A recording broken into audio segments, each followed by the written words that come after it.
Hello everyone and welcome to Network Playroom. This is the 24th and final video in the Christmas calendar series, and in this video we're going to look at BGP best path selection. Now this is a big and tough topic because BGP has a long list of steps that it goes through to find the best path. But before BGP can determine the best path, it must identify all valid paths. So BGP goes through several checks, which we discussed in the previous video, to qualify a path as valid. For example, the next hop must be accessible and the AS path cannot contain the local AS number. But after this is done, BGP will apply the best path algorithm on the valid routes. Now the diagram here on the screen is again from wonderfulpacketlife.net, and it summarizes the steps. And these are in order of preference from top to bottom, and we'll look at examples for some of them, and some of them I'll just read through. So up top, number 1 is prefer the path with the highest weight. Now weight is a Cisco-specific parameter, and it is local to the router on which it is configured. So for example, on the screen here, let's say that router 2 here had 2 paths to this network. So let's say it actually even learned it from router D somehow. So it would be longer to go that way to reach that network. Let me just write that here as well. So it could do that by specifying the weight value. Let's say 100 here and 1 here. It would of course be configured locally on this router, but that would be possible with the weight attribute. So then number 2, prefer the path with the highest local preference. So similar to what we've just done with the weight, you could do with the local preference, although they work a little differently. So weight is local to the router itself, but local preference can be advertised to neighbors. Okay, so then number 3, prefer the path that was locally originated via a network or aggregate command or through redistribution from an IGP. So let's say again on router A here, that it learned this route from router C, which is an eBGP peer, but then it also had this route locally, 170.10.0.0. So then if it would use network statement or redistribution, that route would of course be preferred over this eBGP route. Okay, and then next, number 4 is prefer the path with the shortest AS path. So again, let's think about the situation where router A learned this route from router C and router D. Well, actually, in this case, the AS paths would be equal because when it was learned here, it would have AS 300, and when it was learned here from RD or router D, it would have AS 400 in the AS path. So the AS path would actually be equal.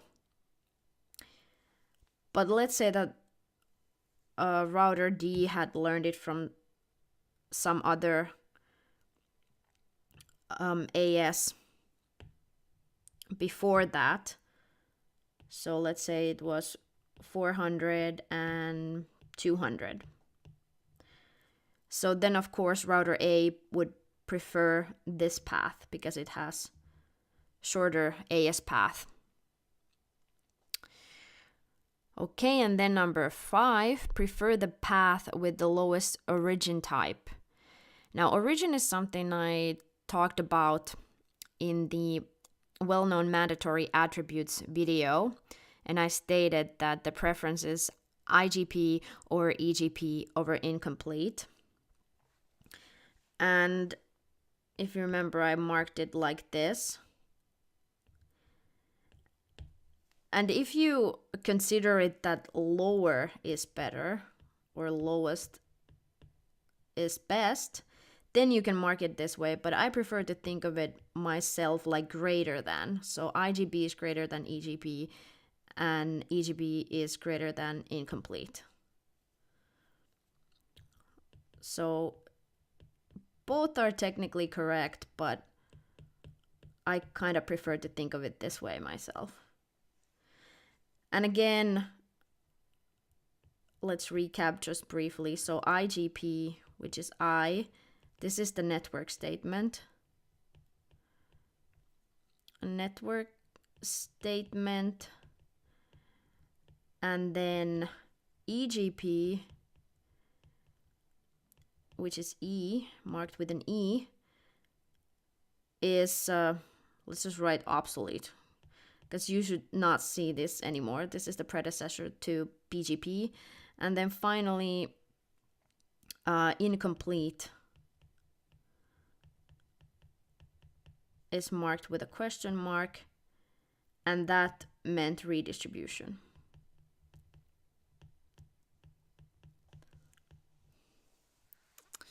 Okay, and then next, there's number 6, which is prefer the path with the lowest med.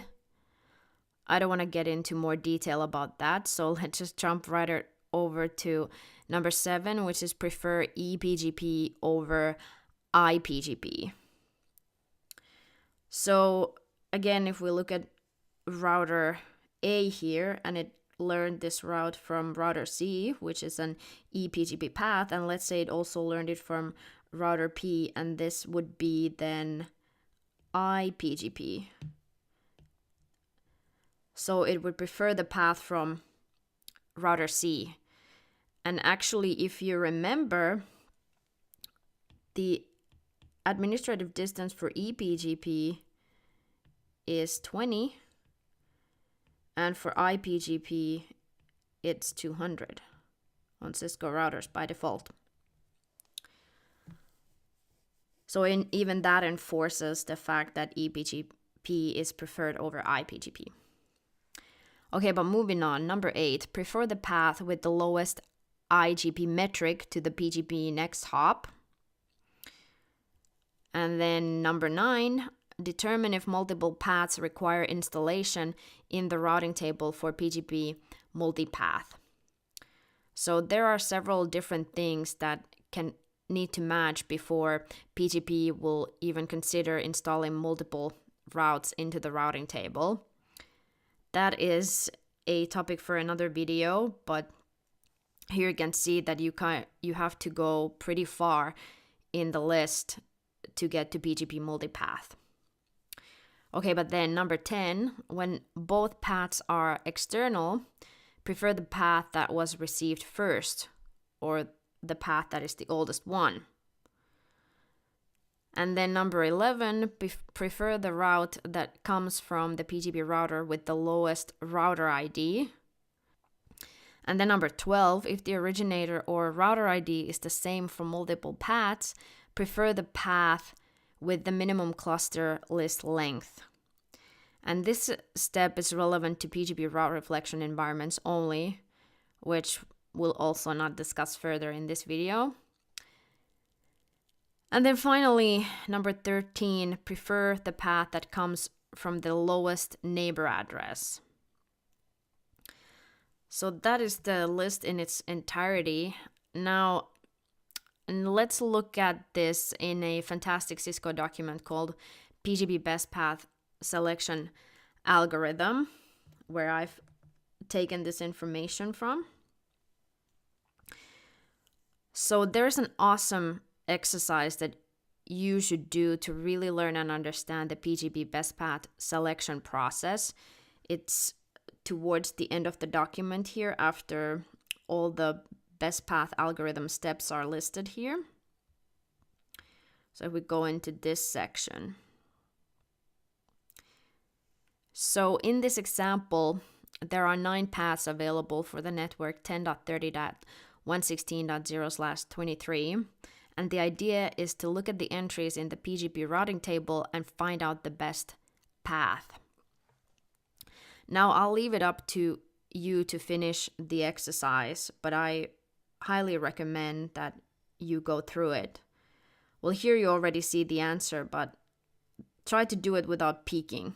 Don't look at the answer yet and just try to find out why path number 6 is the best path. And here you can actually find more information and detailed explanations about the route selection process and why path number 6 was chosen as the best path. So as you can see, the PGP best path selection process is painfully long, and unfortunately there's no way around it. You have to memorize these steps if you expect to know the PGP best path algorithm. And you should be able to identify why a route is selected as the best path, much like you've seen in the exercise earlier. But this video completes my Christmas calendar series. I thank you for watching, and please come back for future networking videos. But for now, happy holidays, everybody.